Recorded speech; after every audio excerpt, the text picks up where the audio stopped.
Deux géants chinois du transport maritime sont tombés d'accord sur une fusion. Après 8 mois de préparation, COSCO et China Shipping Group ont annoncé l'établissement du China COSCO Shipping Group à Shanghai.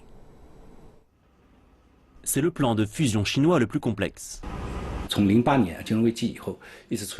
Depuis la crise financière de 2008, l'industrie du transport maritime a été tirée vers le bas et il n'y a pas de signe significatif de reprise. Le Baltic Dry Index ou index de la Baltique a chuté récemment de plus de 10 000 points à 300 points. De nombreuses entreprises de transport maritime se sont effondrées. COSCO et China Shipping ont également traversé une période difficile. C'est pourquoi ces deux géants du transport maritime doivent travailler ensemble pour traverser l'hiver.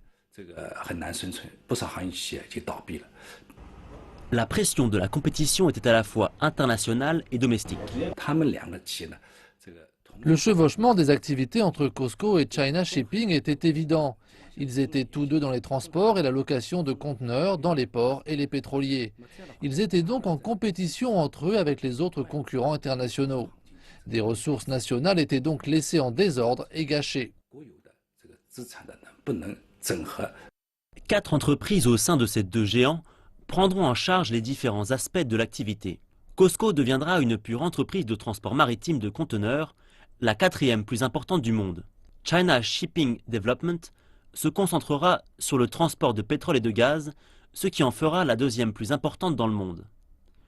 COSCO Pacific achètera à China Shipping Container Lines des actifs portuaires et pourra se vanter d'avoir le débit de production le plus élevé de la planète.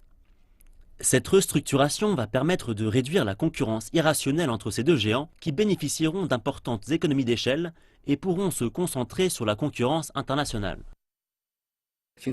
Après la restructuration, la combinaison China-COSCO Shipping prendra une part de marché plus importante et sera capable de devenir une voie dominante dans les alliances avec les autres grandes entreprises de transport dans le monde. L'entreprise aura par exemple son mot à dire sur l'organisation d'une alliance et sur la façon de répartir les voies de transport. Mais pour le moment, le plan de restructuration est surtout un geste d'intention. Le plan de mise en œuvre détaillé n'a pas encore été présenté.